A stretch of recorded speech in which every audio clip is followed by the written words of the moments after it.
కాంగ్రెస్ పార్టీది చేతగాని పాలన అంటే చేతగాని పాలన అనేది ఏముండదు కానీ నిజంగా జనాలకి ఇచ్చిన హామీలను ఇన్ టైంలో నెరవేర్చడంలో కాంగ్రెస్ ఫెయిల్ అయింది. ఇప్పుడు మామూలుగా ఇక్కడ మెయిన్గా నష్టం ఎక్కడ జరిగిందంటే టైం పీరియడ్ ఒకటి చెప్పిండ్రు కదా, టైం పీరియడ్ చెప్పేది లేకుండా వీళ్ళు ప్రతిపక్షంలో ఉన్నప్పుడు ఎంత అప్పు ఉందో తెలియలేదన్నారు.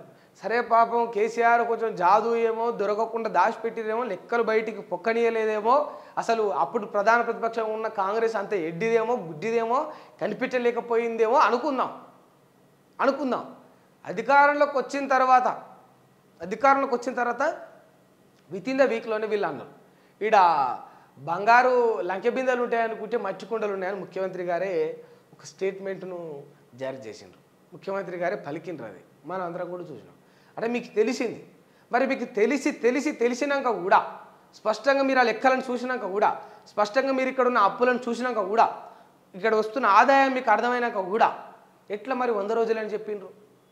ఎట్లా చెప్పిండ్రు 100 రోజులని? 100 రోజుల్లో 6 గ్యారెంటీలు పూర్తి చేస్తామని ఎట్లా చెప్పిండ్రు? రైతులకు వెంటనే చేస్తామన్నారు, తీరొక్క దేవుల మీద ఒట్టు పెట్టిండ్రు, పూర్తి స్థాయిలో ఎవరికి కాలే, చచ్చిపోయిండ్రు. మాకు కాలేదని చెప్పేసి విషం దాగి చచ్చిపోయిండ్రు. ఆటో కార్మికులను ఆదుకుంటామని హామీ ఇచ్చిండ్రు, ప్రెస్ మీట్ పెట్టి మరీ చెప్పిండ్రు. జూపల్లి గారు చెప్పిండ్రు, వెంకటరెడ్డి గారు చెప్పిండ్రు, ఆదుకునుడు లేదు, వాళ్ళ ఊసే లేదు. 2500 వేస్తామన్నారు మహిళలకు.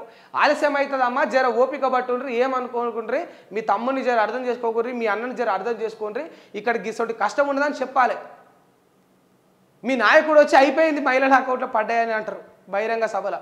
రాహుల్ గాంధీ గారు గతంలో 2500 మహిళల అకౌంట్లో పడిపోయినాయి అన్నాడు. ఆయనకి ఏం పడ్డదా కూడా తెలియదు. మరి వీళ్ళు పోయి ఆడ వీళ్ళకి వచ్చిరాని హిందీలో లేకపోతే ఇంకేం చెప్పిండ్రో ఆయనకి ఏం అర్థమైందో తెలియదు. అట్లా అంటే చేయడం ఆలస్యం అవుతుందని చెప్పుండ్రి, మాయమాటలు ఎందుకు? ఆ విషయంలో మాత్రం 100% ఫెయిల్ అయ్యిండ్రు. సాధ్యం కాకపోతే కాదని చెప్పుండ్రి.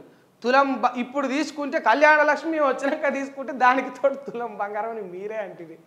వచ్చినప్పుడన్నా చెప్పాలి కదా, అమ్మ గిట్ల కాదు గిది పరిస్థితి, మాత్రం అయితలేదు గిట్ల పరిస్థితి అది చెప్పారు ఎందుకు? మరి నిజంగా నేను 2-3 సార్లు చెప్పినా మళ్ళీ చెప్తున్నా, మీరు బహిరంగంగా ఒప్పుకోండి, జనాల దగ్గరికి వచ్చరికి లాయల్గా ఉండుండ్రి, జనాల దగ్గర జెన్యూన్గా ఉండ్రి.